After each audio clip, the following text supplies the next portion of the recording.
And we're recording. Hello. This is again, let's talk about whiteness. I'm Ijumaa.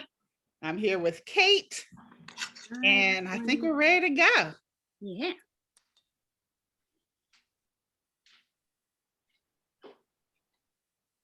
Should we do a little grounding? Yes, please.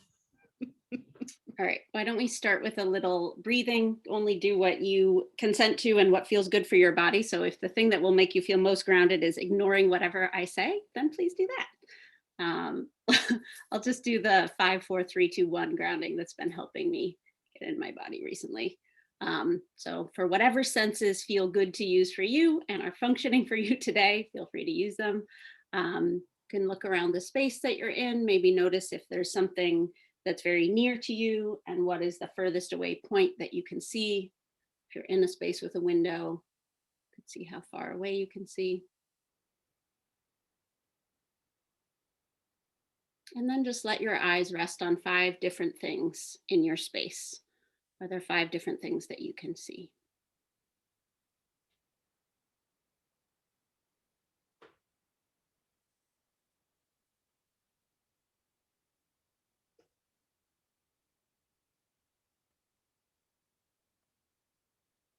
And then you're welcome to close your eyes for this one if you want. See if you can notice 4 different things that you can hear.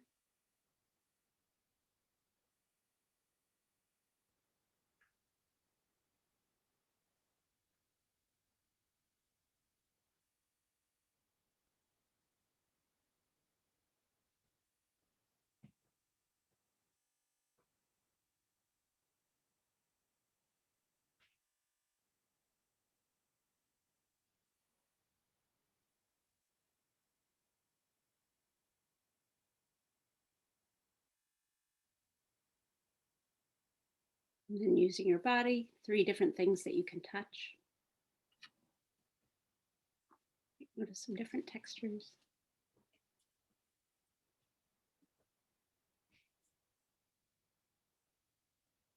And you can use props for the next one. See if you can find 2 different things you can smell.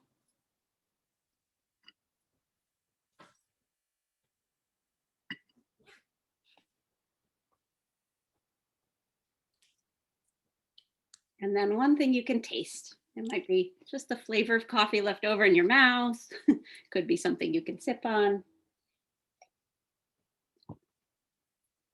And just give yourself a deep breath into your belly, stretch it out, shake it out, whatever you need for your body.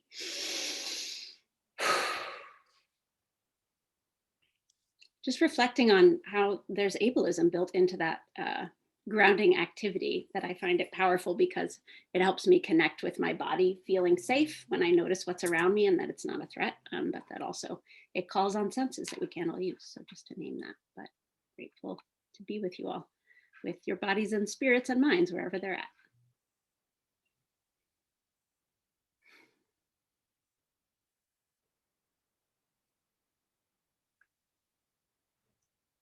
So, I'm all like relaxed, like,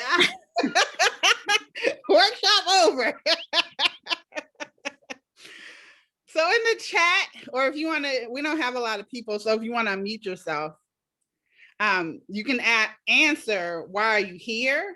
And what is your self-interest in ending racism? So you can unmute yourself, or you can just put it in the chat. But answer the question, why are you here? What is your self-interest in ending racism? We get right to it right from the beginning.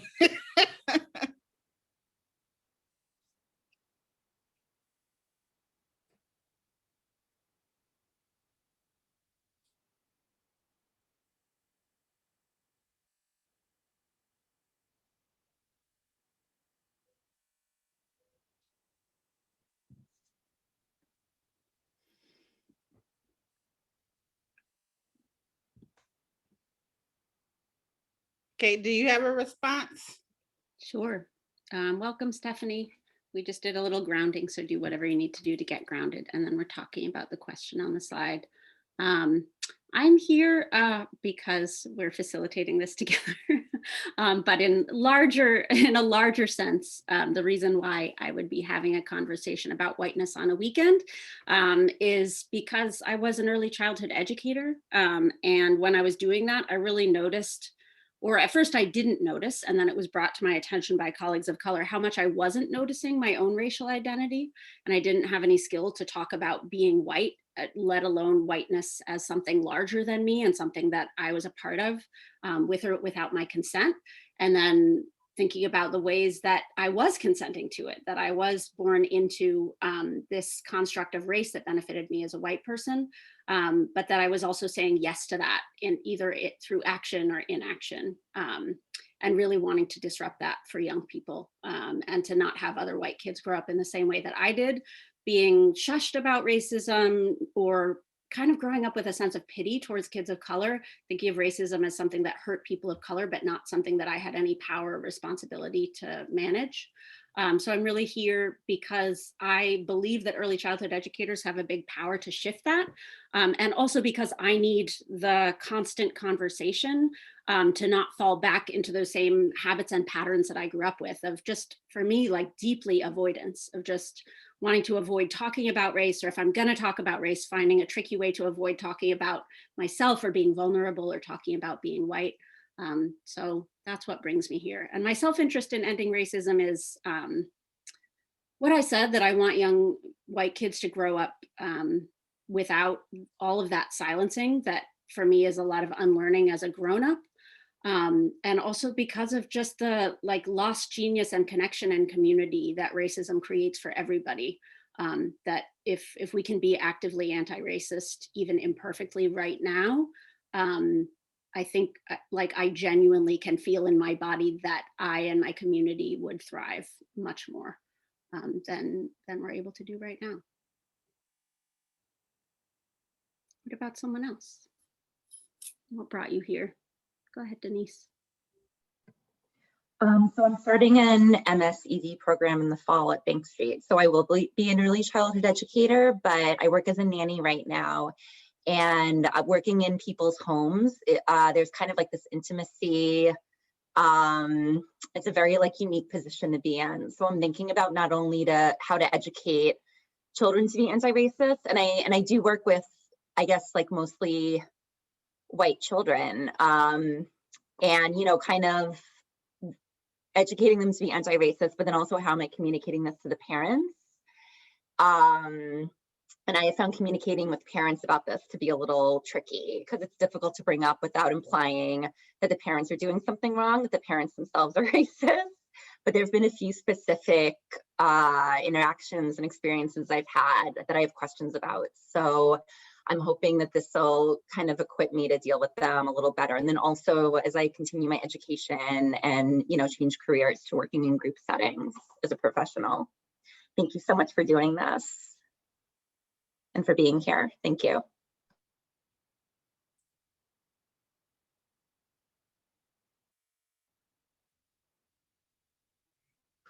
Kendra, do you want to read what's in the chat?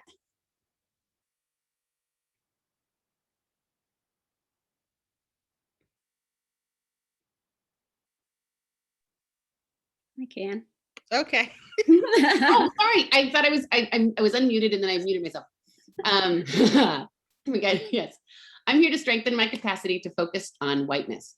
My self-interest is to do better by my colleagues and the children and families I work with, because I want to understand and decrease harm I've done and can do as a white educator.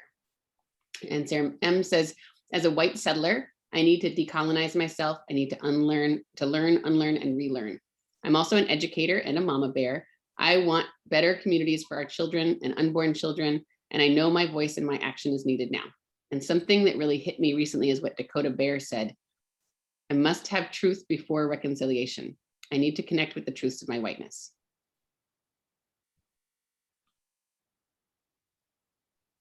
Thank you. I'm here because I think one of the things is that I need to learn what I don't even know I don't know. So I need to continue to find out more things that I've never considered necessarily. It seems to be a continual thing.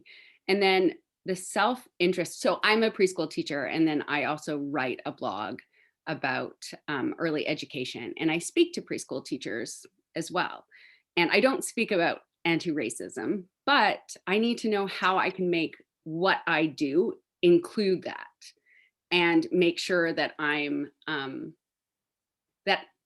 aware of how to address issues I don't even know are issues, because maybe early literacy, we look at it simply and it's not simple. So so yeah, I need to learn more about what I don't already know.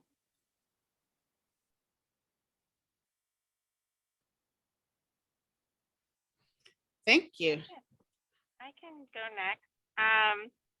So I am here, I think just like the last woman said, that as a white woman, and growing up in a white family, we didn't talk about race or racism or anything like that. And so I think that there's just this continuous unlearning process that I'm doing. So I think that continuing to identify and be able to be aware of where whiteness shows up, so that I can push back against it, and that I can also just be intentional about what I'm doing and saying, or my actions.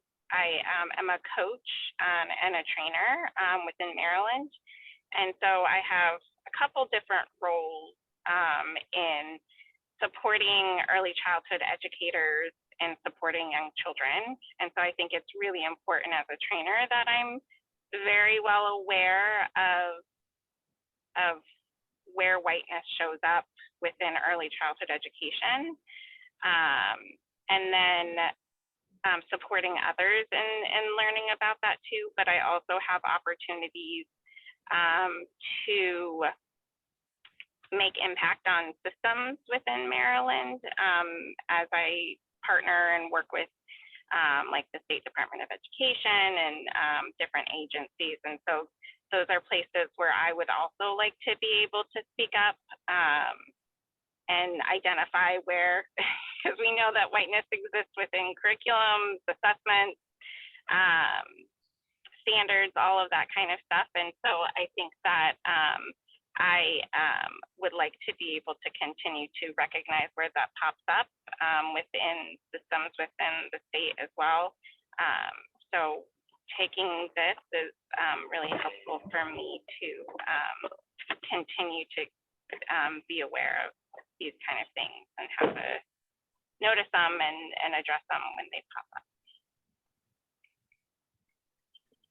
And then I don't know if about the self-interest in ending racism. I think I see how it impacts, like I said, in Maryland, they have a kindergarten readiness assessment. And one of the disparities that they don't ever discuss in Maryland is the racial disparities within that assessment.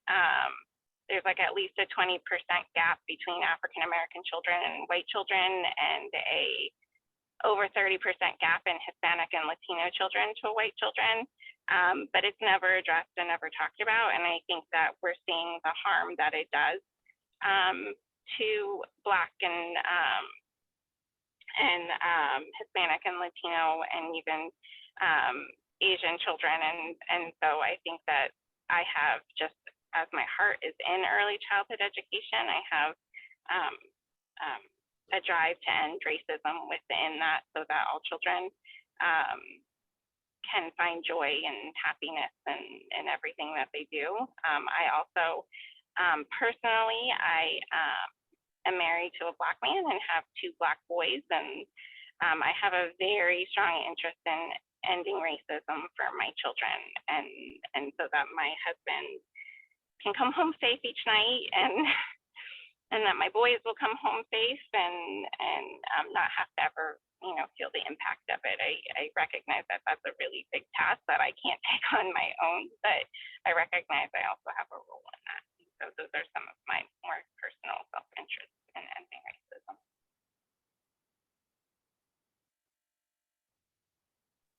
So I see, oh, go ahead, Kendra. Yeah.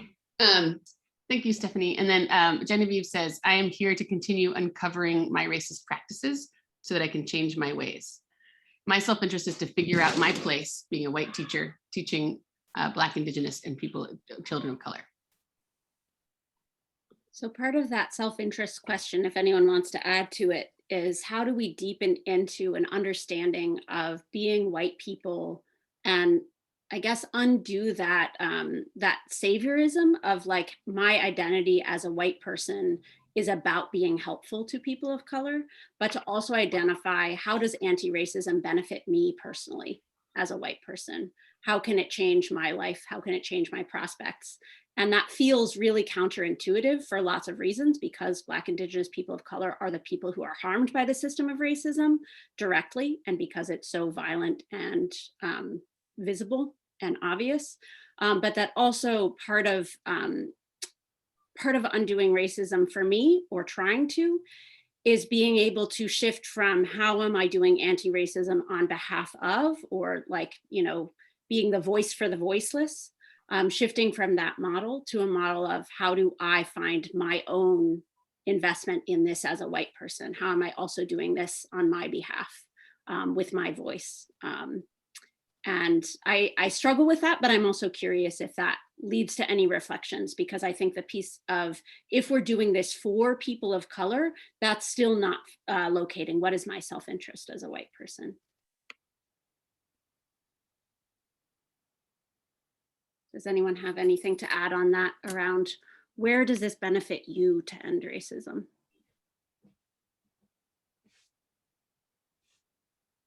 So I think it benefits everyone. I mean, if we want to dream big and a fair world, it's not just fair to white people, it would be fair to everybody. And I cannot pretend that the suffering of people of color and Black people is it's all clear in my head, but I don't know how to express it. I can't pretend that to be fair if it's still going on. If it's still going on now, how it's not fair to it's not fair to anyone. It's not fair to me either.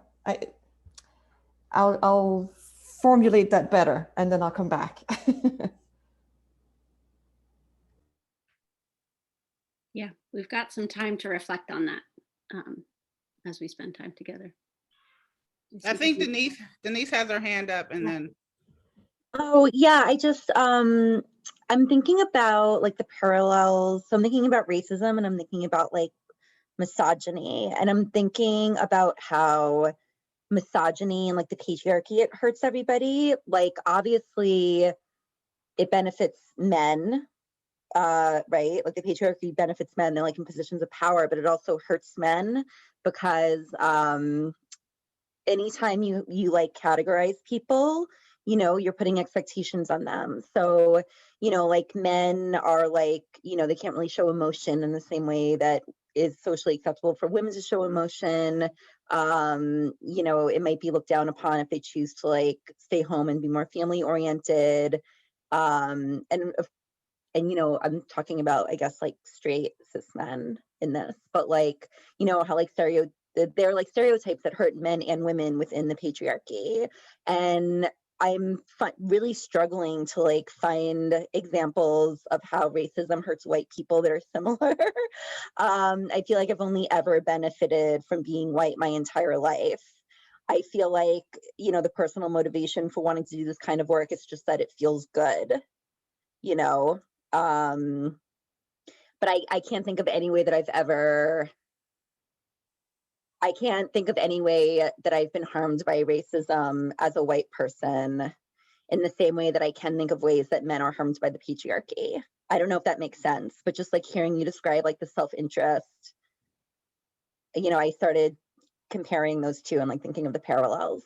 But yeah, that's what I have to say about that. Yeah. So I think, oh, Go ahead.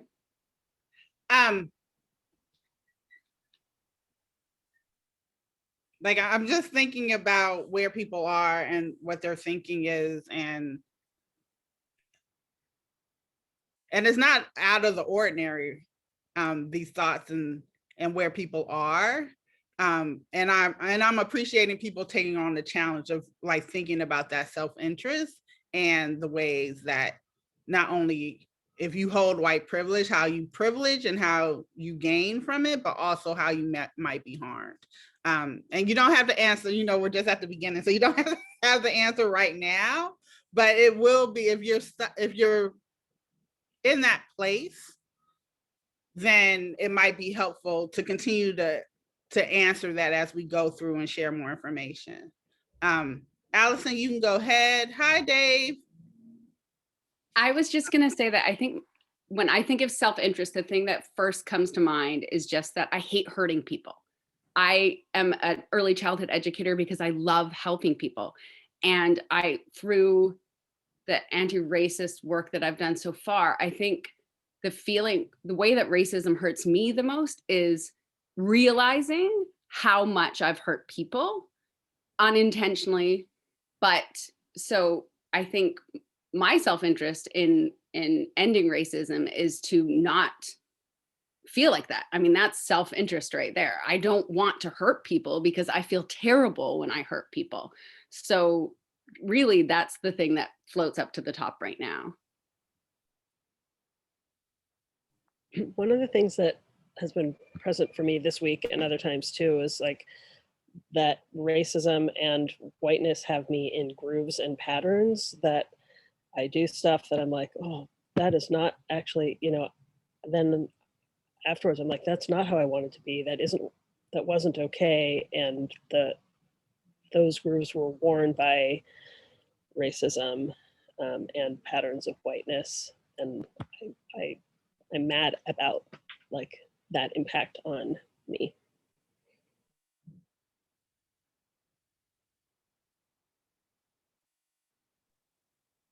Yeah, I agree with that. I think that, and Ijumaa, I've been to some of your other talks and you talk about like features of like white supremacy and like these either or thinking or like perfectionism and things like that. And I think that that has been really harmful to me in many ways, just for my my self-growth and things like that.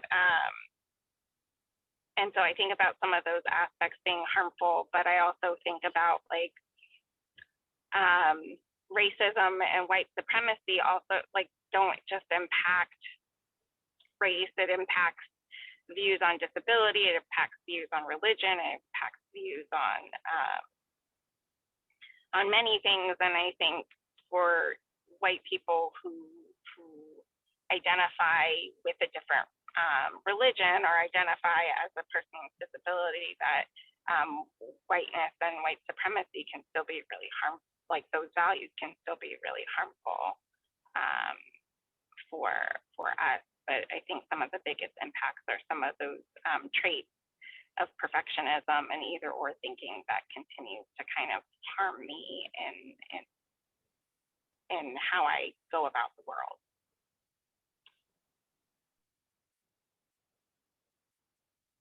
Thank you. Kate, next slide. We did stuff already. For those of you, if you need to document and like, oh, why did you come here? What are the learning objectives? Here they are.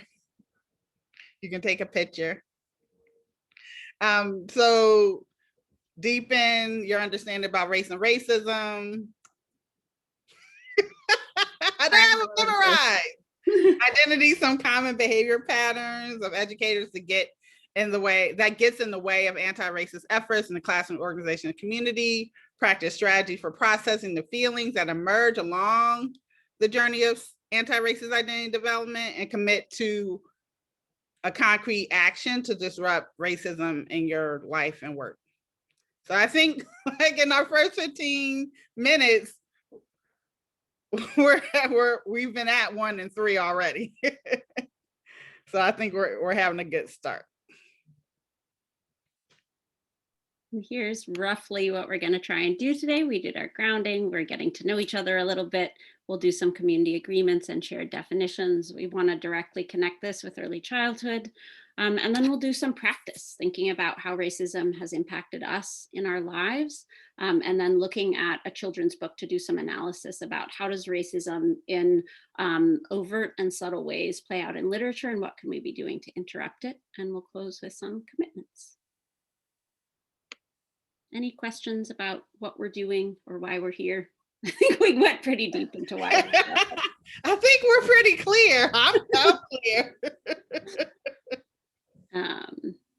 And this is just a regrounding in why whiteness? Why would we talk about whiteness? From Ijumaa Oluo. White people, I don't want you to understand me better. I want you to understand yourselves. Your survival has never depended on your knowledge of white culture. In fact, it's required your ignorance. So we're going to start to try and make whiteness visible, and that piece about, like, you know, not knowing what I don't know is true in a lot of realms, but it's very, very true in understanding white racial identity, because part of the way white supremacy works is to make whiteness invisible and the power of whiteness invisible to those of us who hold it.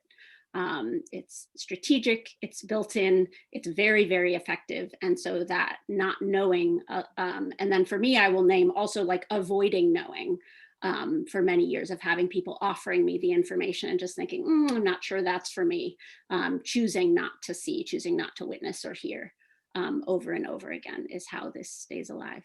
Yeah, and that just makes me think about the other piece that happens is that when I work with white educators, a lot of times they can see other white people being white and doing racial harm. But if I, bring out what they may be doing, then it's like, no, that can't be right. Not me. It's not me. No. Let me think about it. And then they come back like, no, I don't think that I was doing anything racist. And so that part of that ignorance, right? And that wanting to, like, all the racism is happening out there, but never considering that could be happening in here. And it is, right? Because the system is designed that way. Like, it's not by accident that white people can be ignorant about their own white identity, their own white privilege, or the impact that race and whiteness, the power that it gives.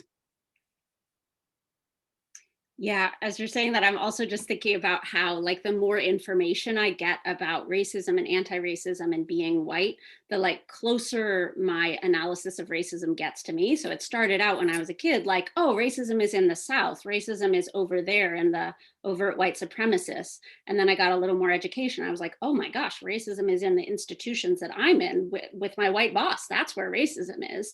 And then it was like, oh, I see racism in my colleagues. I see racism happening that I'm colluding with. But to actually, the more sophisticated I get, the closer I can bring it. But I still have that strategy of saying, but not me. Or where I'm really going to analyze it and where I'm really going to be critical about it is right outside my door, but not in here.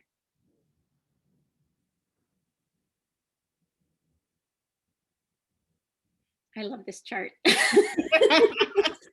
so as we do this work, we're asking you to step outside of your comfort zone. A lot of people are like, oh, it was the first step because, I clicked on a workshop about whiteness. So, okay, I'm here. But we're going to ask you to go a little bit further, to be in the learning zone. And be able to know the difference between when you're in the learning zone and when you're in the danger zone.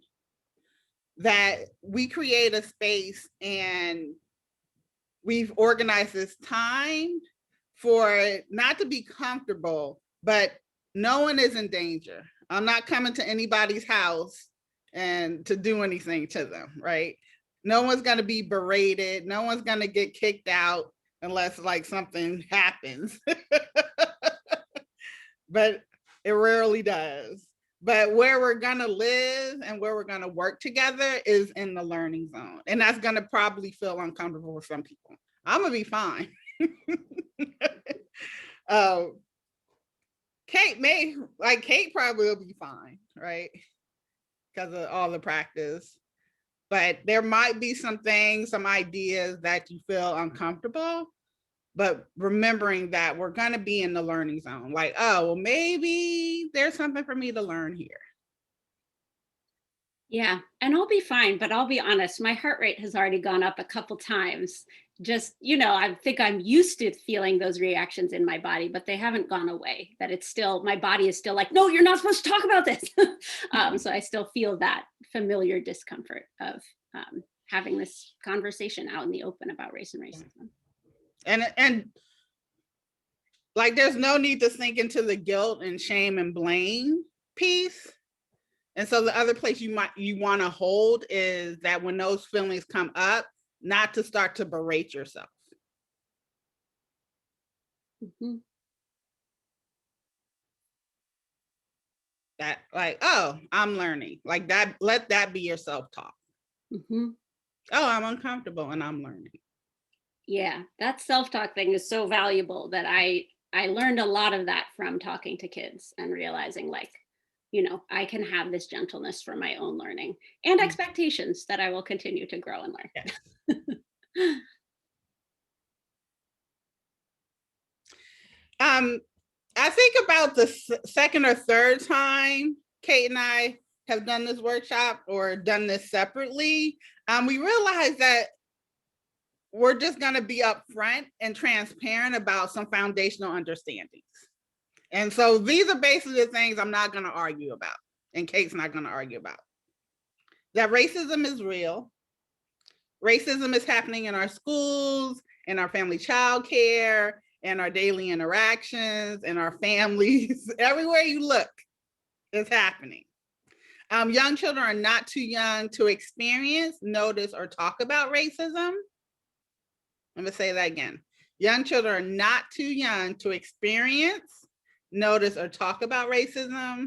And as early childhood educators, we have an ethical responsibility to talk about racism and know the difference between the two. And so we invite you to support yourselves and support each other, because sometimes everybody's going to need a reminder. Because it's easy to kind of go back because that's not what we're usually taught. I'm sure many people have gone to diversity, inclusion, equity things, and there's always space. There's usually space to kind of question or be curious about, is racism real? Do white people really have white privilege? And so none of that nonsense here. So it's just important that I be upfront about it. That yes, we are in early childhood education. Racism is happening here. Whiteness is happening. White dominant culture is happening. And so that's the place that we start all our conversations. And that's part of our thinking. And that's part of our analysis. And part of that analysis too is that, like, my theory of change for a long time was like, who are the real racists? How do I go switch them? And spinning my wheels, trying to convince people who didn't think racism was real that it was. That takes a lot of energy, and it doesn't leave a lot of energy for organizing with people who already know that racism is real and are trying to disrupt it in their classrooms. So just as a strategy, also thinking about what are your boundaries for what are the conversations that you might be in a community where you have to have the racism is real conversation. But if there is a conversation that is deeper than that, that's worth a lot of time and energy. And we have this case study. This was shared on Twitter. We just added this to the presentation to start our analysis a little bit of building on these foundational understandings and understanding what is racism and what is not racism. So would someone who can see the screen clearly read this out loud so that folks can hear it if they're not able to read it?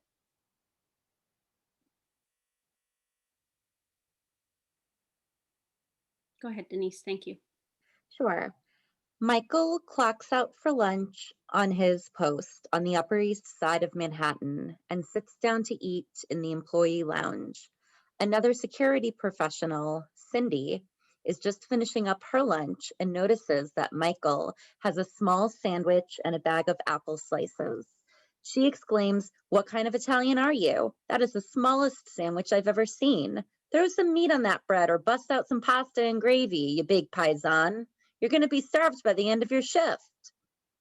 How do you think this makes Michael feel? Is Cindy implying that Michael needs to eat more food because he is Italian? Do you think Cindy's comment could have offended others in the employee lounge? And I'm sorry, I didn't read the title. It's case study number 3, ethnic stereotype. So the context is that someone posted this on Twitter as a slide that was used in a diversity, equity, and inclusion presentation as a case example. So what's wrong with this picture? What function is this case study serving, if you had to guess? Or what is this perpetuating if we use this in an equity presentation or an anti-racism presentation? Go ahead, Denise. Okay, so I happen to be Italian, and there have been cases of people who look like me with my ethnic background posing as people of other races. I'm white. I identify as white. I think the majority of people also view me in this way. And the problem with this is that it's implying that white people like me could be, well, it doesn't say racism. It says ethnic stereotype, but like white people cannot be victims of racism. They benefit from racism. Yep, good analysis. So when Kate shares this with me, like my first question was, where's the harm? Where's the ethnic harm that's happening in this case study?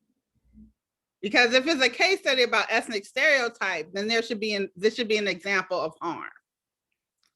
And so they're using a picture of someone who looks visibly white,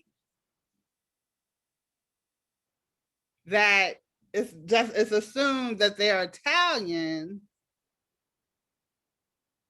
And while it might be a stereotype about the type of food that he's eating, that actually isn't any harm that's being done. Like, that's not the correct harm. That's not the definition of what an ethnic stereotype is. So if you were going to use that example, there's some other things you should talk about someone actually policing someone else's food, right? So it could actually be about class. And also, if you have a white ethnic identity, that's still part of whiteness. So then it's very confusing, and it serves the I don't know why this upset me all of a sudden, but it serves the point that, see, white people can be oppressed too. That white people can experience racism, right? But that's actually not the harm that white people experience because of whiteness, because of racism. It is being inauthentic about that. If you want to talk about ethnic persecution and thinking about being Italian and holding that nationality and that ethnicity, then like you would talk about immigration policy. You would talk about how Italians went from being the other to being white and accepted into whiteness and what that assimilation looked like. So it's important, like somebody paid good money and people are patting themselves on the back for this. But I wanted to use it because it's a call in as people that work with other adults and want to talk about whiteness, that when these things come up, these are the points that you want to make and you want to think critically about. Because sometimes because of whiteness, like, oh yeah, that's probably true. That could be true. But this does harm in thinking about, talking about ethnicity, talking about race, talking about racism. And this pattern of like pursuing victimization, like the idea that like part of how I as a white person can engage with anti-racism conversations is to find a place where I feel oppressed and then try and map that onto racism. So trying to empathize by looking at oppression rather than trying to make power visible to myself. What does it feel like to feel an unearned sense of belonging? What does it feel like? How can I notice when someone is treating me better than? Because it's easy to notice when someone is treating me worse than. It's easy to notice, I can feel it, right? But what I've learned to numb is feeling being treated better than. I've learned to not see that. And so this, and I think there's also a strategy built into this that I have perpetuated in lots of different ways, of the strategy of thinking, well, how do we make white people care about this? How do we shift the content so that it's accessible for white people who feel a little defensive or unsure or are new? And the answer to that is not to pander to our sense of victimhood or make the content less true or less anti-racist so that more white people will show up. It's actually really easy now to get a lot of white people in a room to talk about racism in a way that's not really anti-racist. Just like the history of, the women's movement was focused on the needs of white women.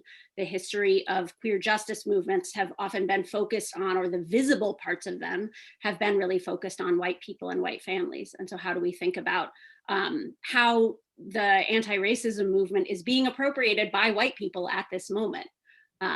And using tools like this that completely, it's not just watering down, it's telling untruths about what racism is.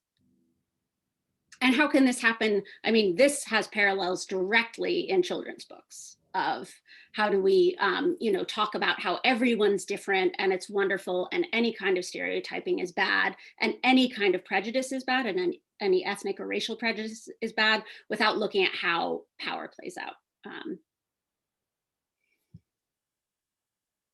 All right, bad examples that we can learn from. And I think lastly about this idea that it's about hurt feelings and offense when it's about power. Yes, that's deep. Because if this is the scenario, then if I try and map that onto a Black person's experience of racism, I'm like, oh, that would hurt your feelings. And that's not what it's about. Thanks for naming that.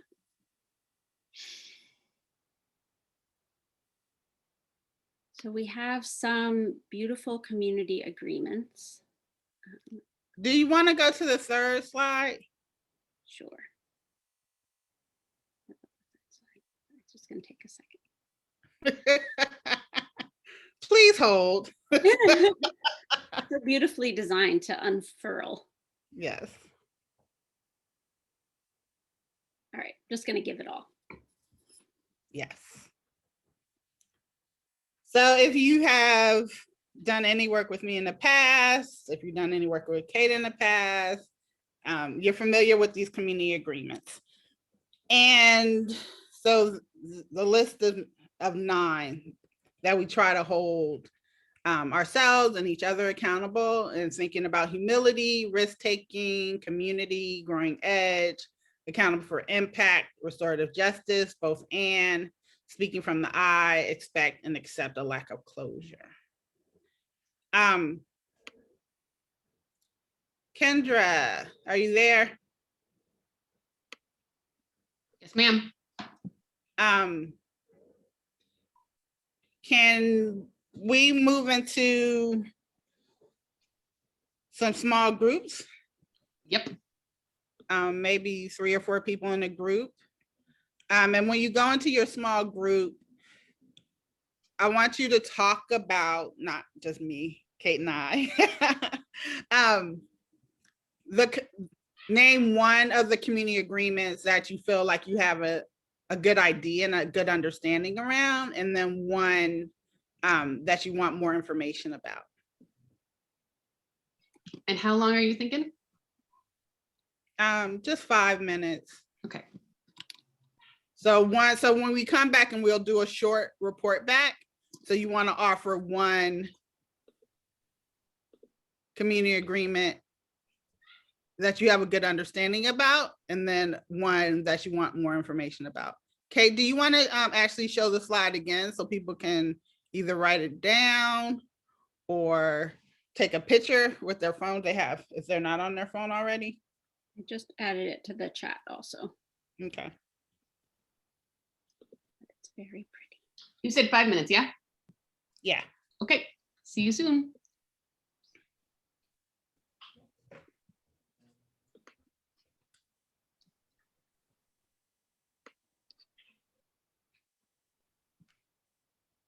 Hi. Would you all like your own room? Or are you okay down here? I think we're okay. It's fine. I realized that I found a video for Idaho, but I didn't put it into your slides. So that's still something you want, but it's 5 minutes long.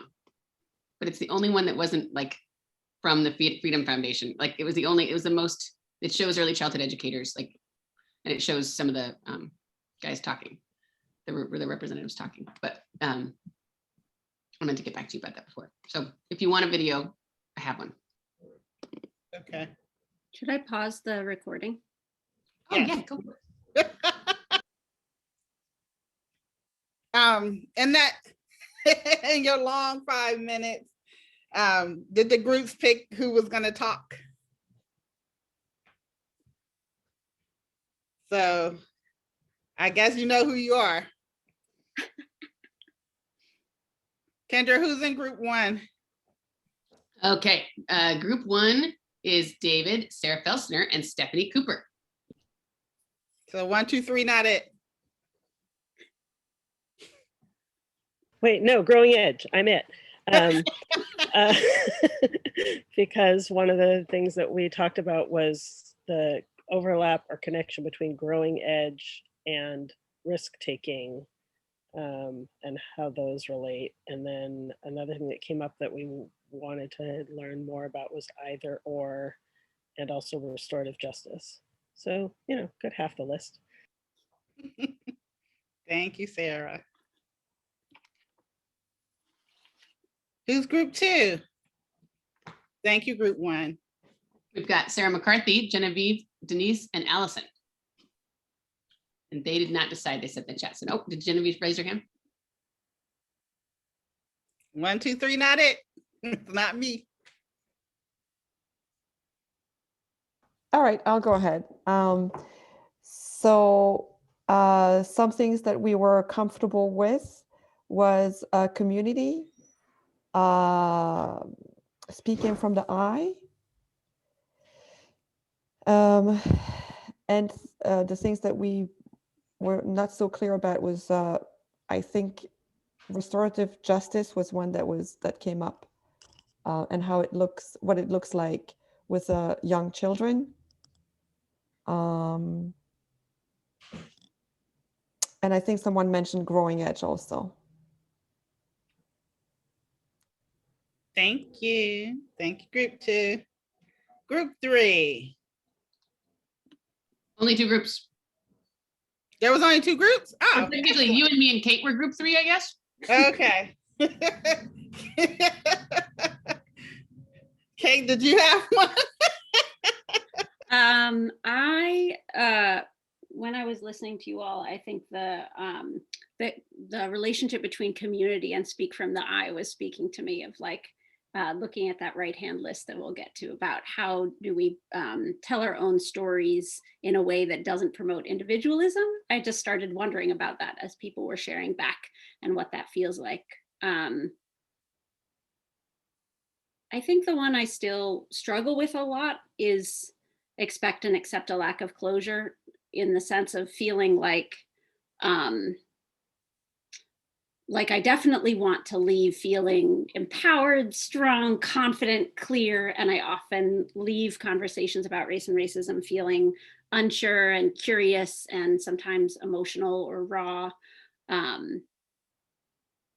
Yeah, and just wondering about how to sit with that discomfort of feeling unfinished, so often unfinished, and how to not, the piece you gave earlier about like how to not spiral into shame about that unfinishedness, but to just keep staying with that. Hey, you're just so relatable today.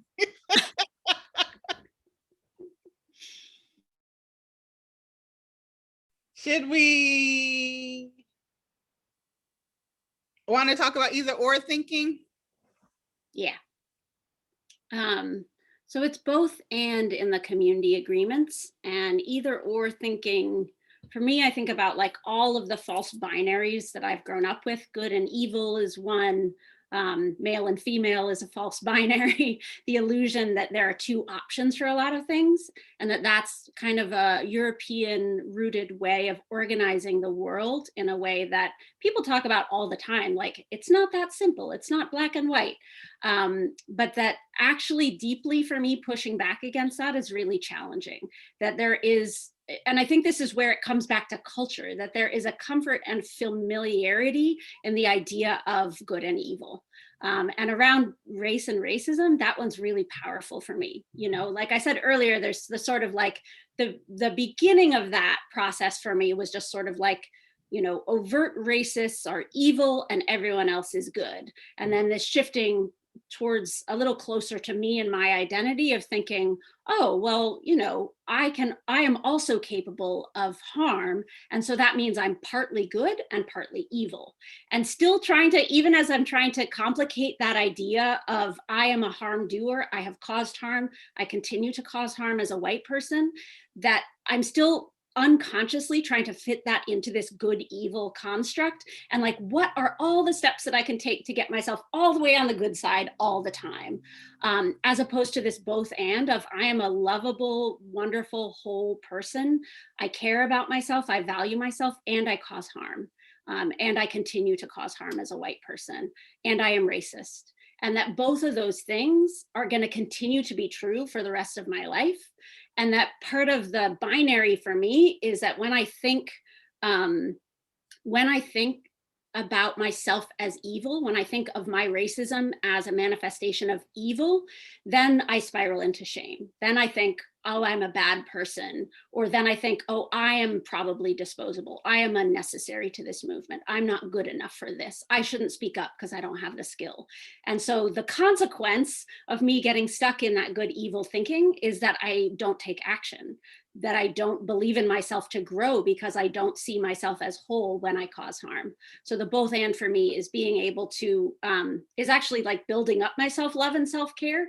That I think some of that has been destroyed by white supremacy, by being taught that I'm going to get treated better than other people and that I shouldn't say anything about it. I should just accept it.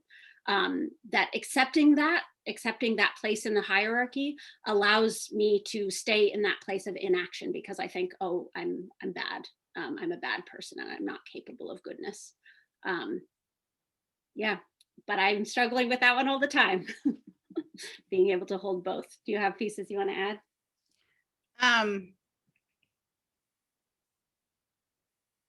That is part of constant work. Like it's a place that you really don't arrive to a lot of times because we have been enculturated into that since we were out of the womb about that either or. And when we talk about race and racism, that is a good and bad. Like, it's good people, and those good people are not racist, and that's where I live. And then there's those bad people, and they're racist. And also how it manifests when we think about whiteness is that people that hold that view will frequently say, when confronted with their own racial harm that they've done, is then say, well, are you saying that like I'm irredeemable, or white people are just bad people and they're irredeemable and they can't ever do better? And the answer to that is no in our work, because what we have is restorative justice. what we have is that we know that like we're not asking for people to be perfect. We actually know because of both and that people are lovable, that they are part of our community, that and they will make mistakes. But we also hold people accountable and invite them into a process where they can repair those relationships as we start to take down the system that's oppressing us. So as we take that down, that is never, oh, well, you're irredeemable. No, because that's not part of the work. Like we see everyone has essential human value, that everyone deserves love, everyone deserves care. And you are part of this process is to be held accountable and to make amends. And so we're always working through resolving these conflicts, that there are going to be conflicts and that we work to resolve them. And if you've done personal harm or if you've been complicit in systemic harm, there's a space for you to make it right. And everyone is included in that.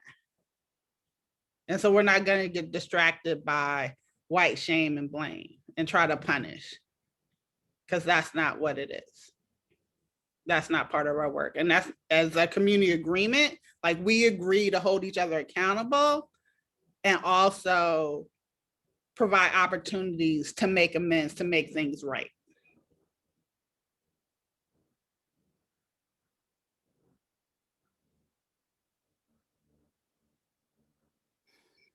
And I think we talked about, because I wrote down about growing edge, like we talked about that learning, being in a learning space, that you're not in the danger zone, move out of your comfort, like letting go to your right of comfort and moving in. That's the growing edge, that place in that circle, like be right outside of that comfort place. And there's this weird thing about like, I think it actually comes from like not being very good at acknowledging growth, where when I actually do grow and I get more comfortable having a particular conversation or telling a particular story, like that piece you were naming earlier, Ijumaa, of like, this isn't gonna like probably get to us all that much. And so I get to a point where I'm like, I'm really comfortable sharing about being white and talking about my shame and talking about, you know, these pieces. And that actually doesn't feel vulnerable to me. But then the challenge is I have to keep finding the growing edge. So there's part of me that wants to be like, all right, nailed it. Now I know how to talk in public about being white, check, mission accomplished. And really the challenge then is like, okay, I don't know what I don't know still. What is that next growing edge that I now have to push myself to if I have a new skill set that I can be more accountable? Because being able to talk about being white in public is a pretty low bar that I've set for myself. And I want to be like, ooh, wow, it's worth celebrating. But once that gets comfortable and easy, then the growing edge shifts where that is. Also, depending on, you know, I'll say, oh, this feels really easy for me in this community. And then, you know, send me into a particular family conversation. And all of a sudden, what feels uncomfortable to me really changes. So that's also really contextual. And so part of these community agreements that I developed with my bestie, Megan Madison, is to start to move us out of the features of white supremacy.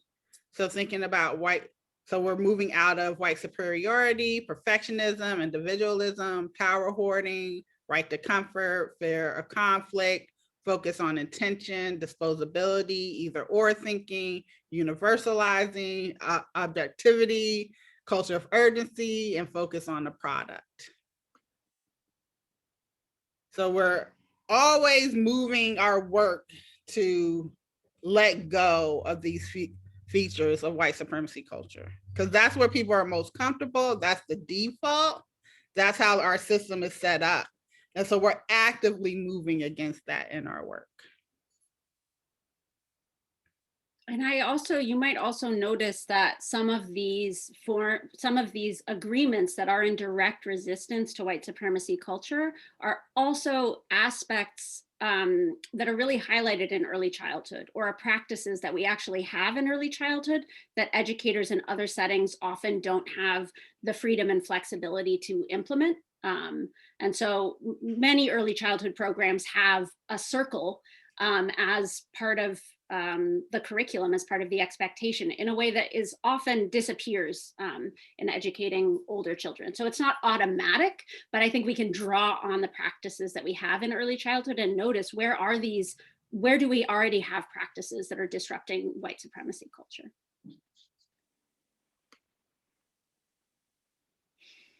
Are there any other questions about these community agreements or sort of how to use them?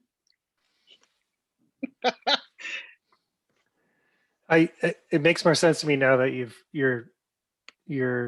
they're in relationship with, or the antidote to, white supremacy culture. But I'm struck by the word community, and I get that, it's working against the hyper or individualism.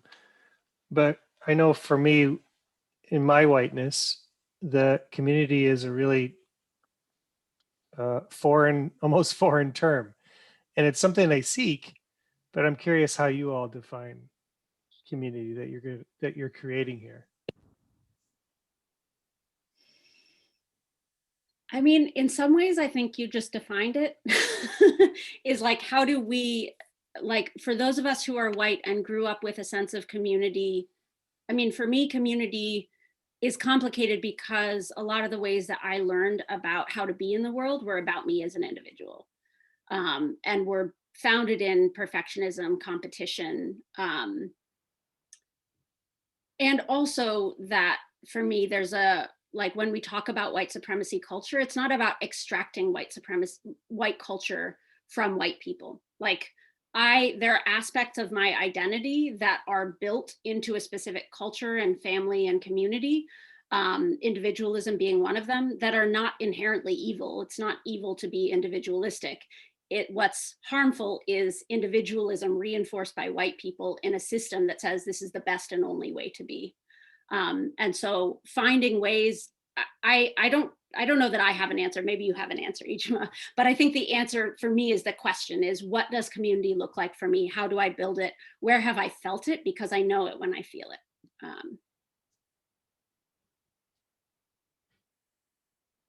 Dave, did you need more?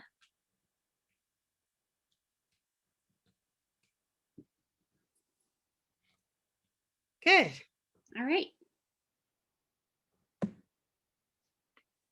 And so this goes back to what you were talking about, Kate, that we actually in ECE have opportunities for resistance to white cultural norms. And so if you can read this list, we'll read it out, but think about how you are already practicing this. So leadership of women of color in ECE from a collective point of view, we need to learn to share what we have and negotiate. The practice of collaboration, co-teaching, sitting in circles, practicing and experiencing conflict, having parallel practice, what the students are trying to resolve, we have to be working on too.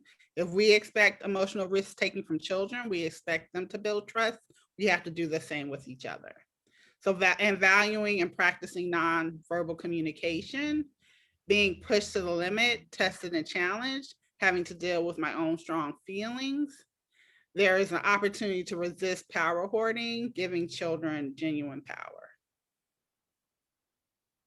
And so a lot of times, if you're in a progressive educational space, those are the things that you're working on, thinking about who holds the power, how do you share power with children? Like, you don't forget, like, you're the adult and you have the power, but thinking about all the opportunities you can have, that you're not actually policing children, that you're allowing them to make decisions, make choices, make rules, and be part of the collective. That most early childhood educators work in teams, that while there might be a hierarchy, some people are have flat leadership, that everyone has the same amount of power, that there isn't a title hierarchy. So thinking about those different ways that we're already, maybe not consciously, having these practices, but they are part of it. And part of the reasons why that is not so much in K through 12, but in ECE is because there's more women of color that actually do this work. The statistics say it's about 42 to 48% of people of color in ECE versus it's like 80 to 90% white teachers in K through 12. So these are some of the ways that I've seen, and like Kate and I have talked about, that non-dominant ways of being are integrated into ECE by virtue of who's part of it. And it doesn't actually, and it also doesn't mean that people of color have the most power, because if you look at the leadership of ECE, it's still predominantly white. If you look at like who does presentation, who gets those opportunities, who the directors are, who's part of national organizations, like it's still predominantly white. It actually doesn't reflect the community and the field that they serve. And one of the things I have noticed working with like grownups in non-education a lot, and then working with educators at lots of different age levels, that I think is one of the strongest patterns of early childhood, is having an actual regular reflective practice. That talking to educators, people are often thinking about what impacts students, but when I work with early childhood educators, one of the biggest patterns is that we have, as a field, and I'm generalizing a lot here, but I think there's a much broader skill set to be able to say, here's what pushes my buttons. I need support here. This is where I need to pass things over to my co-teacher. This is where I need to learn and grow. And so there's a big opportunity there for us to be able to acknowledge, as a white person in this field, or as a, you know, these aspects of my identity in this field, this is how that's impacting how I respond to things. This is how it's impacting how I think about the curriculum. So that's also my experience, is just that we have a lot of capacity to have these conversations in early childhood in a non-academic way, in a not just intellectual way, but in a lived way. And credit to women of color's leadership for that reality.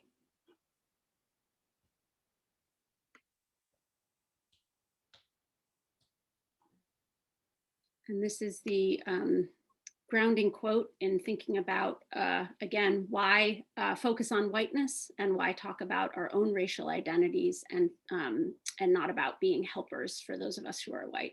If you have come here to help me, you are wasting your time. But if you have come because your liberation is bound up with mine, then let us work together.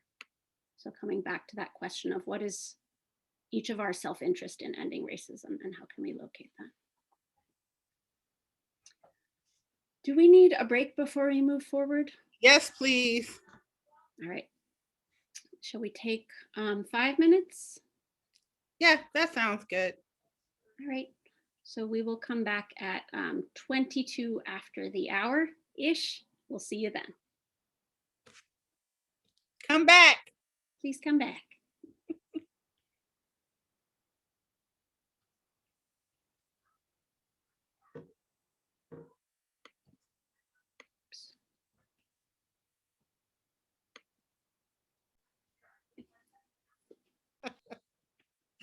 So I want to quickly, because I want to get to a lot of stuff, but I'm gonna set myself 2-minute timer just to check in to see where people are, where the thinking is right now.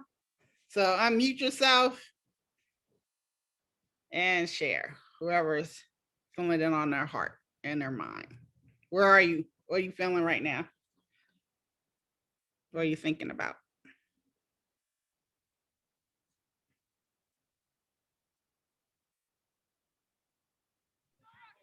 I'll share a little bit. I feel like I'm and like sitting in a sense of gratitude, I think, for like the honest conversations and using real language and things like that. And then the expectation that we're gonna kind of check each other, because I recognize and I'm learning that that's part of my process. And so I'm kind of sitting in gratitude of like the honesty that that is being had with the conversations. Thank you, Stephanie. Anyone else? We still got 1 minute. I'm having a moment of that, like perfectionism showing up and feeling self-conscious about saying stuff because I want to be perfect in front of people who I value.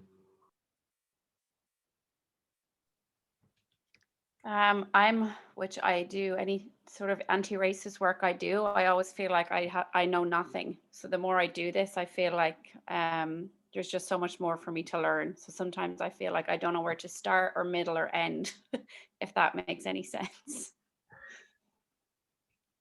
Thank you, Sarah and Sarah.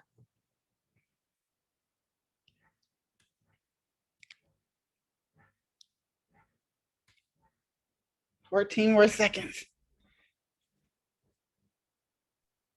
Just want to name the both and of thinking and feeling in all those shares about how, like, my feelings, I think that racism is about thinking, but so much of it is the information that my feelings are giving me, including feeling overwhelmed. Sometimes overwhelmed for me is like grief. Sometimes it's anger. Sometimes it's shame. And being able to recognize that they're both happening at the same time, all the time.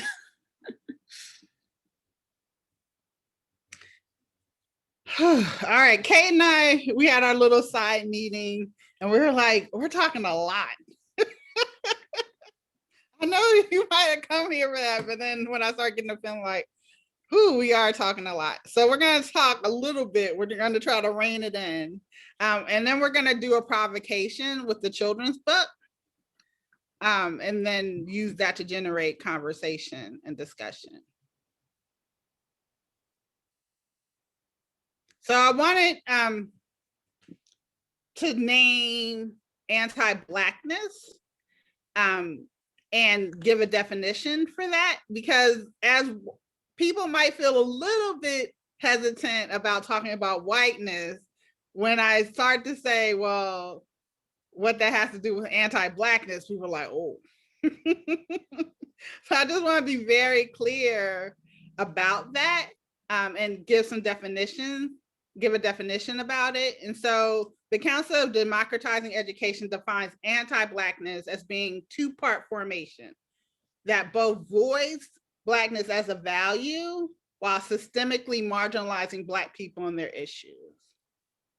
And so anti-Blackness, when that's happening and how we know it's happening, is that Blackness is devalued.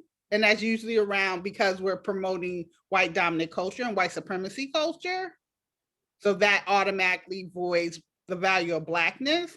And then it's embedded in our systems. And our systems marginalizes Black people and their issues. And so the first form is overt racism, and a position of status that comes with rights and privileges. So when we talk about, we already talked about whiteness, talked about white privilege, about that, those overt racism, I'm sure everyone can think of multiple examples of that. And then the second form is the unethical disregard for anti-Black policies and institutions. And so what that looks like is pretending like it's not happening. Like, no, that's not anti-Black because I have a Black friend or we have Black employees. So racism can't be happening here. Anti-Black racism can't be happening. But as soon as someone speaks up, they're devalued. They're not, like, that's not appreciated because that can't be happening. And thinking about that second form is that it's unethical disregard. Like, it's unethical to actually do that. And then remembering that race is invented, that although it's a social construct, it has the purpose of maintaining social, economic, political power. And so when I recognize anti-Blackness, I recognize how Black people are not able to maintain any social, economic, and political power. That when I see rules, policies, practices, interactions, that's how I know. And anti-Blackness, the fundamental premise is Blackness is abnormal and that whiteness is the norm. And in that abnormality, that there's a moral component, that Blackness is bad. And we see that in subtle ways, that when we talk about depression or we talk about evil or anything bad, like, oh, it's dark, oh, I'm in a black mood, right, in our everyday language. And when we talk about white, like white as a driven snow, pure white. And this in the media, subtly explicit and implicit in our media, in our language, in our cultural, what we value culturally. And so when anti-Black is identified, the foundational premise is always Black is abnormal, white is the norm. So that's important that we have that understanding and we carry that understanding with us. And when we talk about whiteness.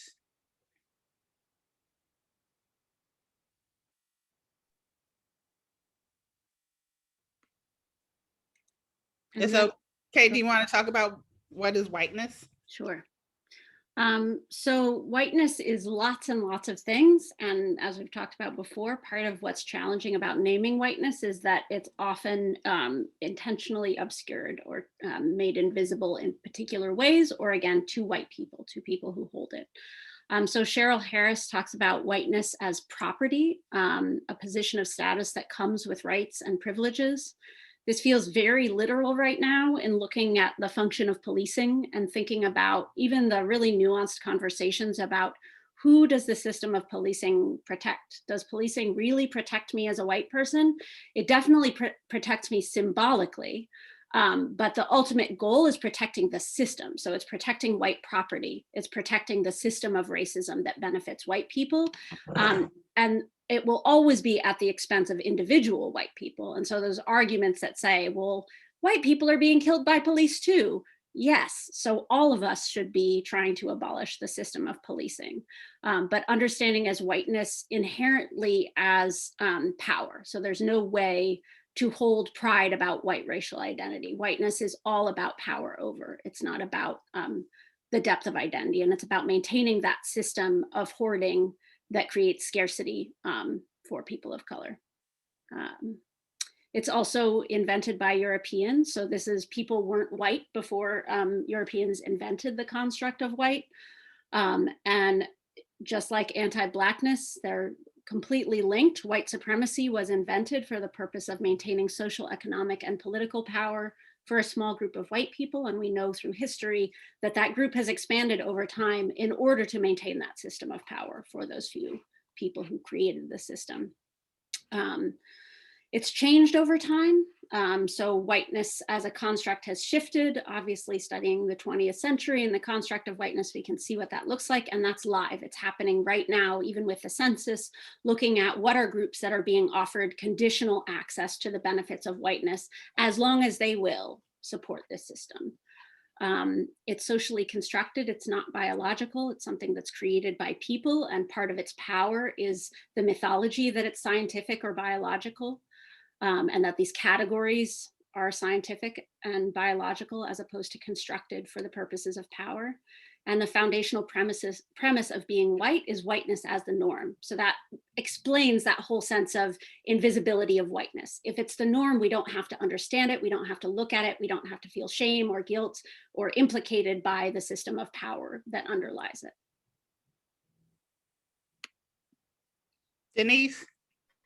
Sorry, I have a question. Just let me know if we don't have time to answer this, but one question I have is, so, you know, I mentioned I'm a nanny working in people's homes. So one of the children that I work with a few different families. So one of the children that I work with, she's almost 4, and she started noticing like people with different skin colors. Like she started like talking about that, and she started talking about whiteness, but I feel like she's repeating what she's heard her parents say, because I don't think any 3-year-old looks at a person and thinks like, you know, this is white skin, because people don't have white skin, right? And I think like 3-year-olds, like they think in a little more literal, like in order for her to see whiteness, it needs to be taught to her, I think. And I'm just wondering like how to discuss this with a young child, like this idea that like, yeah, because sorry, I'm not articulating this very well. I don't know how to talk about this with a young child who thinks in concrete terms, because race is like an abstract concept, right? Because I think any social construct is abstract. Yeah, but while it's abstract, it's also a lived reality. Right. And that's where we talk to children about, right? Because that's concrete about experiencing her whiteness and experiencing her white identity. So I think a complication right now is we're in a pandemic. So she doesn't really experience other people in the way that she normally would. So like the last year, she's only seen like me and her family, basically. Like when she sees different colored skin, it's like in a book.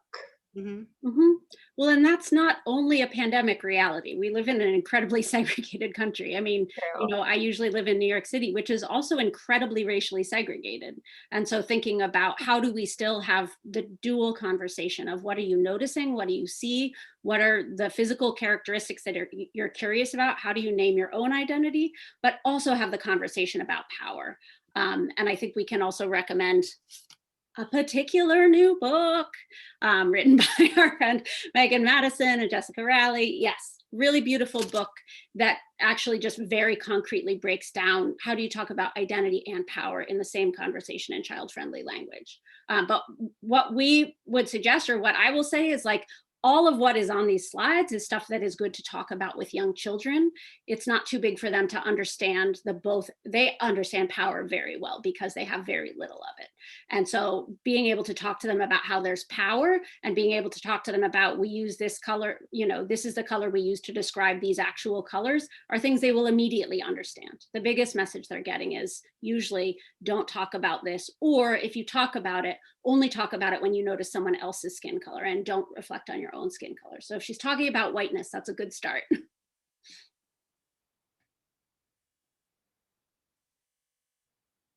All right, next slide. And so I wanted to offer this quote by Alicia Walters. White supremacy, which has harmed everyone, including robbing white people of their own humanity, needs anti-Blackness to thrive. Centering Blackness removes the fuel and constraints of white supremacy, allowing everyone to be free of its tyranny. And so in this work, like, although we're talking about whiteness, we think about when this was created, like centering, thinking about Blackness and thinking about how we're moving out of anti-Blackness. So thinking about how is my lived experience as a Black woman, not just my individual, but my collective experience, how does that impact what we want people to know about whiteness? And it's not just proximity. You know, Kate doesn't know that just because she and I are friends, right? Like her racism doesn't just like disappear because of that. Hi, baby, with Sarah. Hi. But to also think about that this work, if you're not centering Blackness, then you are perpetuating white supremacy culture. Because white supremacy culture and anti-Blackness go together. And there's this like, there are all these like sophisticated pushbacks against centering Blackness. And one of them is this idea of scarcity, that there's not like, we talk about Blackness and whiteness too much. And some of that I think is built on discomfort with naming anti-Blackness. And I don't know if you all have experienced this, but this sense of like white exhaustion about like, we've talked about racism so much, we've talked about anti-Blackness so much. And these critiques of like, this isn't nuanced. And to be able to understand, one of the things that impacted me recently was thinking about hypervisibility is sometimes treated as privilege. That is not privilege. The reality that anti-Blackness is so visible right now in this particular moment isn't because Blackness is being centered. That's not why. It's because anti-Black violence is so extreme and visible right now. And so we need to be able to name that we have to continue to center Blackness in the work that we do and have those open conversations. And in doing so, that's how we can defeat white supremacy. And that's not at anyone else's expense. That's not at the expense of non-Black people of color or white people, to have that at the center of our analysis and conversation. And And then that just made me think that the reason why that hypervisibility is always around violence against Black people and the consumption of that. That Black people, as part of white supremacy, that Black people are here to be consumed, and their bodies are here for entertainment, and violence against Black people has become a form of entertainment. People sharing videos of it, like, even though like they're horrified, but showing it over and over in the news, everywhere you turn. So sharing that harm is part of white supremacy. Because they don't show usually they don't show the actual person being harmed. I mean, the actual person doing the harm is always focused on Black people being violently harmed. Like, I can't even like give the particulars because it's too upsetting. But thinking about the practice, that people think like they're doing the right thing, right? They're building awareness and letting people know. But a lot of times it's centered around whiteness and the consumption of violence against Black people. And then it's easy for me, if that is what I'm consuming, to feel that my anti-racist response is to feel shame or to feel horror, and to witness that. And that, again, can take all of my energy to go into a shame spiral, as opposed to saying, where do I hold responsibility? Where am I causing harm and violence? How can I be undoing that? Who is already doing this work in my community?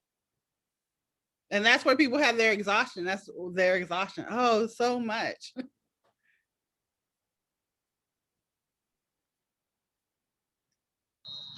I have a quick question, or just something to kind of hear your thoughts about. Is just wondering, like, in centering Blackness, how do I make sure like tokenism isn't happening, or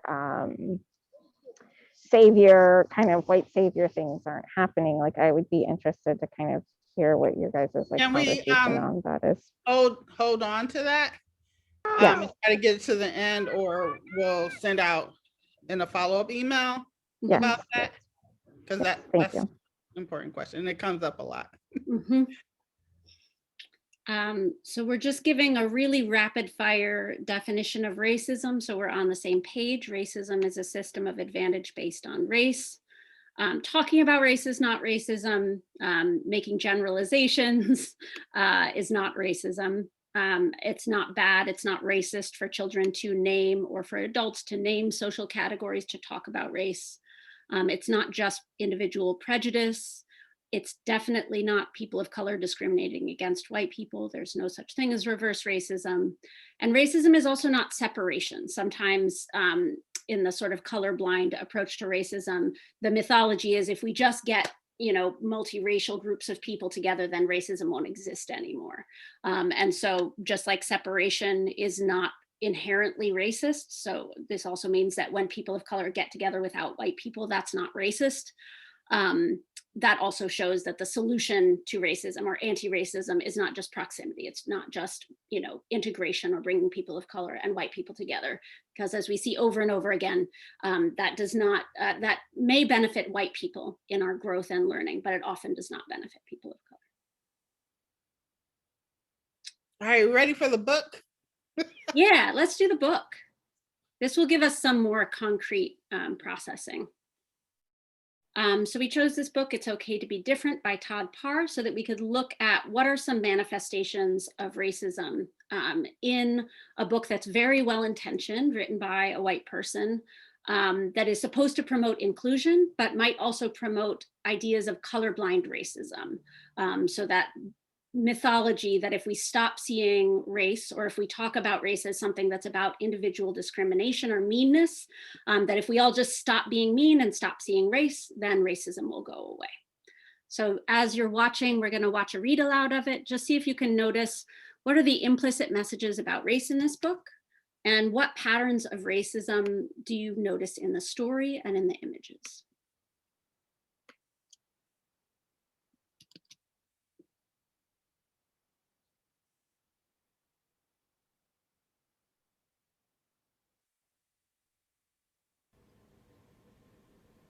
Hello and welcome to Booktastic Tales. The story we'll be reading today is It's Okay to Be Different by Todd Parr. It's okay to be missing a tooth, or two, or three. It's okay to need some help. It's okay to have a different nose. It's okay to be a different colour. It's okay to have no hair. It's okay to have big ears.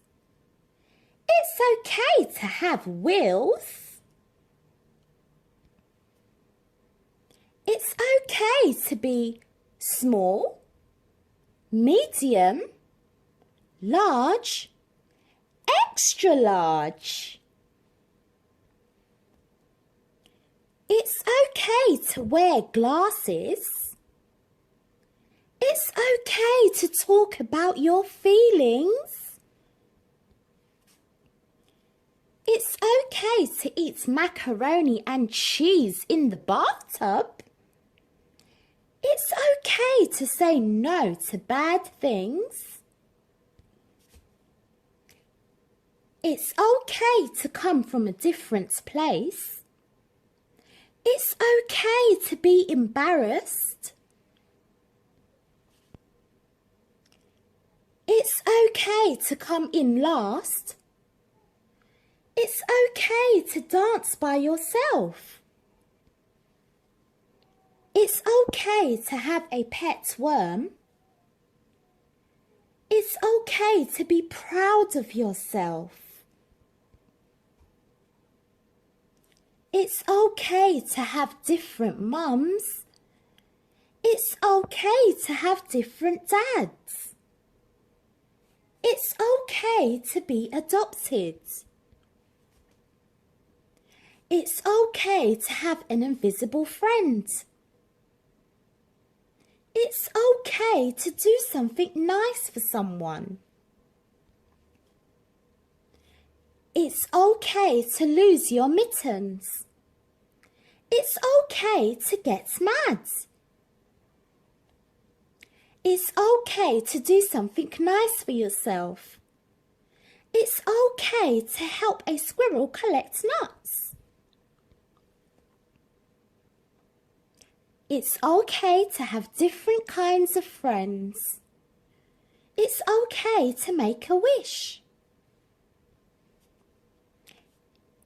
It's okay to be different. You are special and important just because of being who you are. Love, Todd.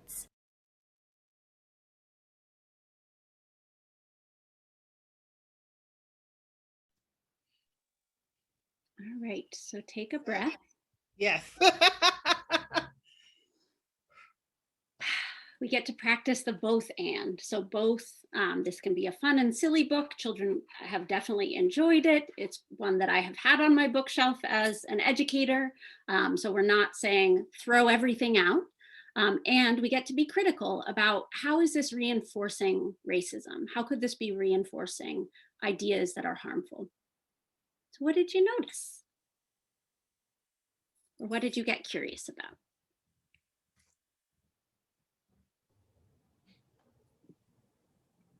First off, I can't stand how some folks read children's books because it's so sing-songy and goofy, and it's not how people talk. It's not even good acting. But I think the notion of it's okay because you're not part of the norm keeps coming across in all kinds of oppressive scenarios.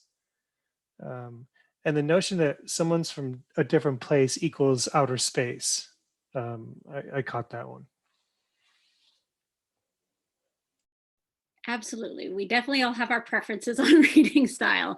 And where's the racism? So that's a good start. You want to add, Genevieve? So I noticed that when they talked about it's okay to have different colors, I think he said. It was animals, and it was not realistic at all.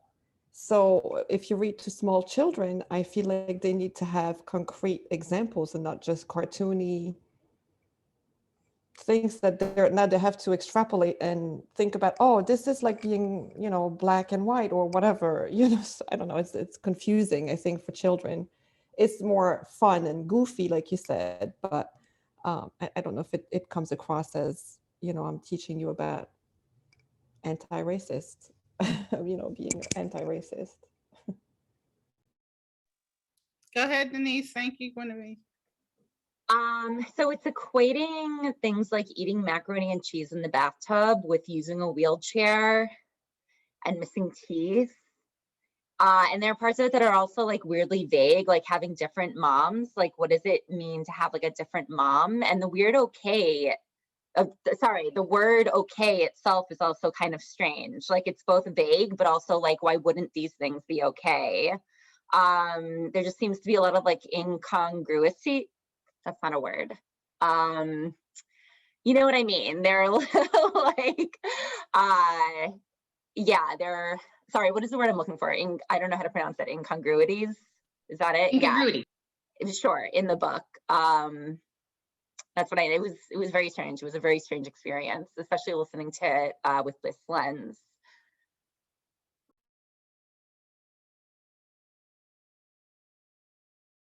Go ahead, Sarah. Sorry, just learning how to use my computer.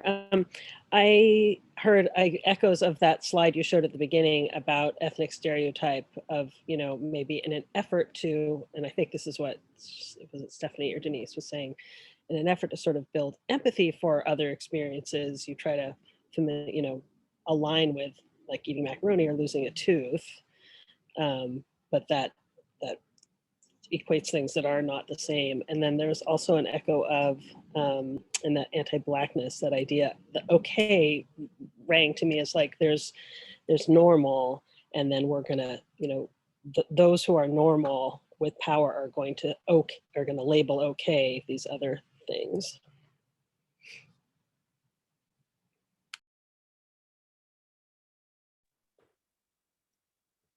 Yes.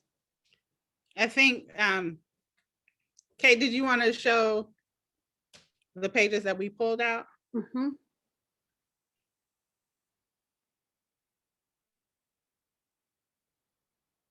Well, even starting with the cover, oops, that's the video, sorry, but that piece about not, using animals, I think is a really good point. That abstracting it doesn't help children at all, and it's just a way to protect adults' comfort. So kids are just going to be like, okay, zebras can be rainbow, great. And But are they even rainbow? Right.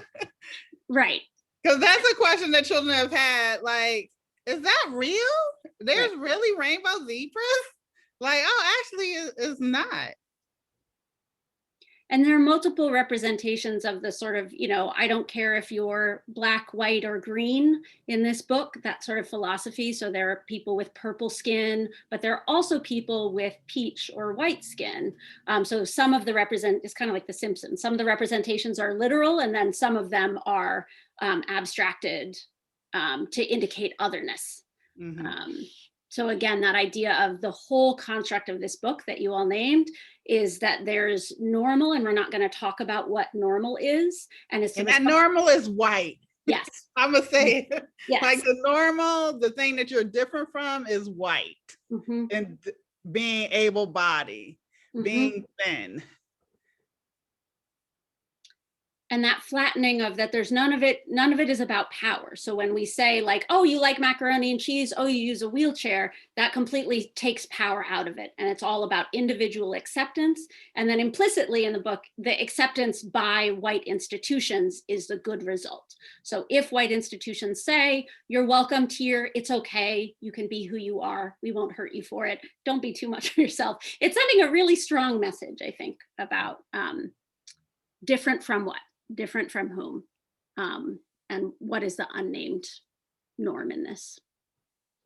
And it doesn't, like, we're just focused on race, but like so many other around ableism, like a terrible message about around a narrative around adoption is weird and not okay. About and not naming like, oh, having two different moms and two different dads. So like if you have a stepdad, is that the same thing? Like what are we doing here? And then having animals and people with unrealistic skin color.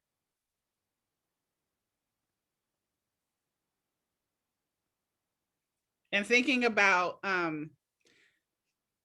so many times I've offered this critique and offered and talked about this book, and people are like, but Top Hair, he's a wonderful guy.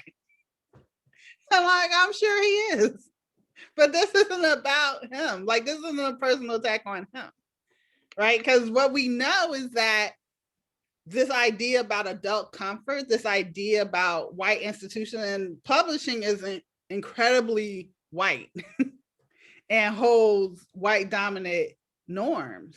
And the white dominant norms is that you actually don't name whiteness and you don't directly talk about race. Like, you make it cute and have animals, but you don't actually show people of color, like literal people of color, that you uphold white as the norm. And everyone should be happy and accept that.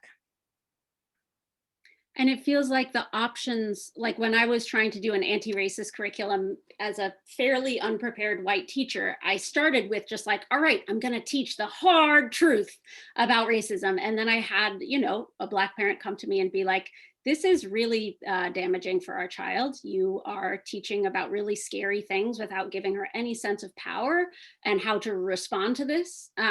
So I was very lucky that I got that direct feedback. But then my other mode of operating, other than being, and this is the same in having conversations with people about race, I'm like, I've got self-righteousness mode, and then I've got the mode that's really avoidant and can talk really abstractly, like this book, right? So just saying like, we're all beautiful, we're all different, and it's okay. And I'm very comfortable having that conversation because that's sort of what I grew up with. And what would it mean to have a different mode that is empowering, that is talking about systems of power and oppression without just reinforcing trauma, and giving young people skills for how to respond when they notice unfair things happening, when they see power at play, when they're not sure how to use their power. Yeah. So when we offer analysis, we're always wanting to figure out who's holding the power. And it's usually not that hard, right? Because we start in the system where white people are holding the most power. So in our discussions and in our analysis, that's where we start with. So even if it's, sorry, Kendra's giving me 2-minute warning. So even if it's the person of color, right? It doesn't have to be a white person saying this. It could be a person of color, it could be a Black person, and still upholding white dominant culture. Because assimilation people benefit from that. People are rewarded from that. It can feel safer.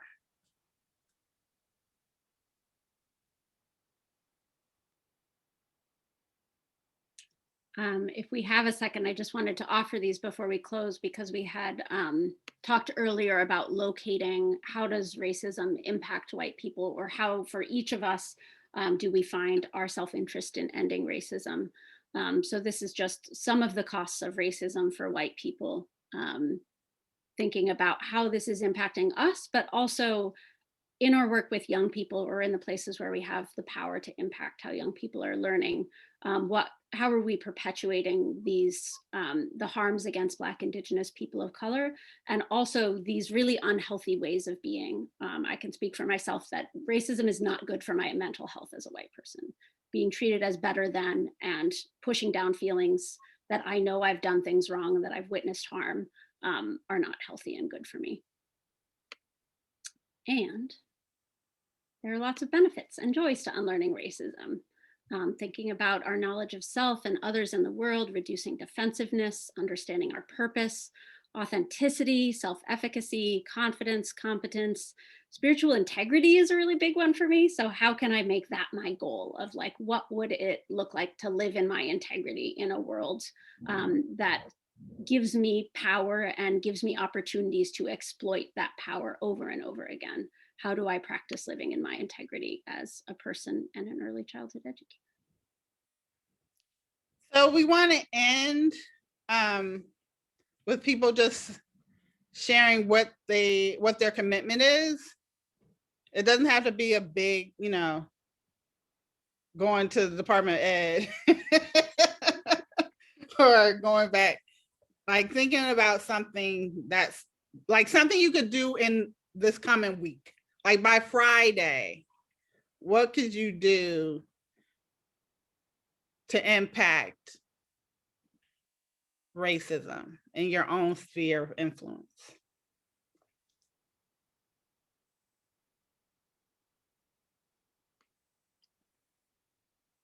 Like what action could you take?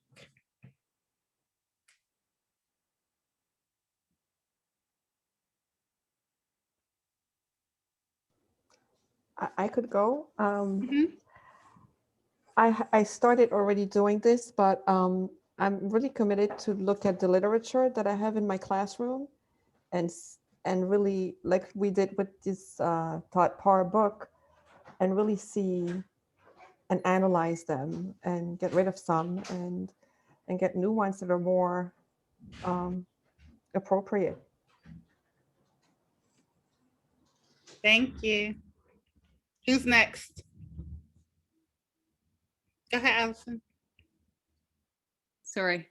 I think I wrote down the features of white supremacy, and I want to see how those features show up in my class. So just observing and looking at things, especially individualism and perfectionism, I think are big things.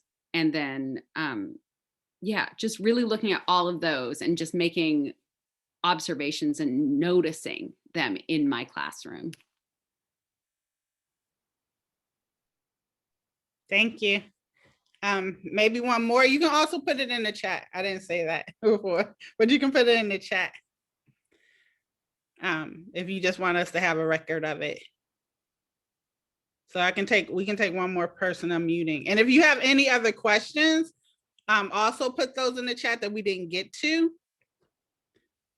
And we'll figure out ways to respond to those.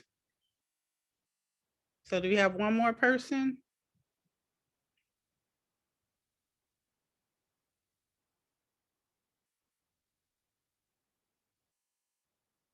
Go ahead, Sarah. Sure. I'm just thinking of looking again. I just keep catching myself looking once and being like, oh, Todd Parr, he's a well-known author, or, this came from a trusted source or whatever. And I just need to build the practice of look again, stop. Where did power live in the creation of this, the distribution of this? What are my patterns that are only letting me see part of this? Look again, try to figure out what else I need to see. Thank you.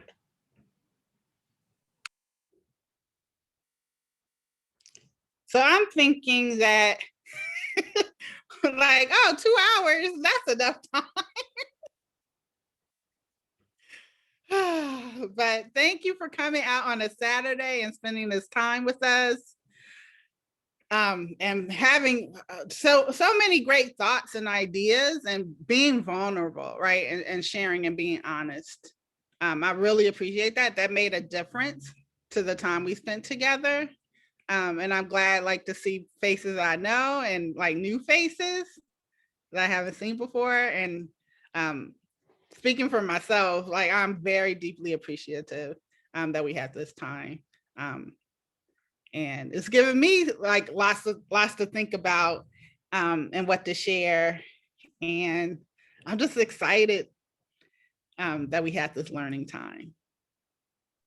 Me too. Thank you, everybody. I believe we're going to be back next week for a Q&A. Is that right? Yes, it is.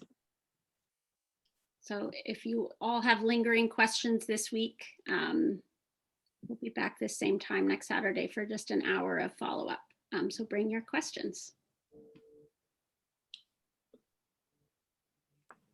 Same start time as today. I think, yeah. Yes, that's right. Thanks. I mean, That's if you generous. have- Thank you. When I send out the recording, it'll have the Zoom invite. Sorry, Mhm. Ijumaa. Thank you. And Kendra, how can they get in touch with us? Oh, there are many ways. You would go to ijumaajordan.com. You can also join, I can put it in the chat. You can also join Play and Equity, a Facebook group that Ijumaa moderates on Facebook. And you can look for her transformative talks on YouTube and on Facebook Live once a month. Kate, I don't know how to promote you. What have you got going on? You can also follow Ijumaa on Instagram and Twitter. Not Twitter, really, You Instagram. can just email me. I'm still working on the marketing piece of my life, but that's my email. Feel free to reach out. And so Kendra, if they can't come next Saturday but still have questions, what email should they send their questions to? Oh, great question. You can reply to the email that I'm going to send you with the recording, and that will be, I just want to make sure 'cause it's a new email address. That will be info@ijumaajordan@gmail.com. I'll put that right here in the chat. All right, any quick questions before we go? I'm just beaming with gratefulness. Thank you all for coming. And if we don't see you next week, we'll see you some other time. Thank you, everybody. Thanks, everybody. Thank you. Thank you, everybody. I appreciate it.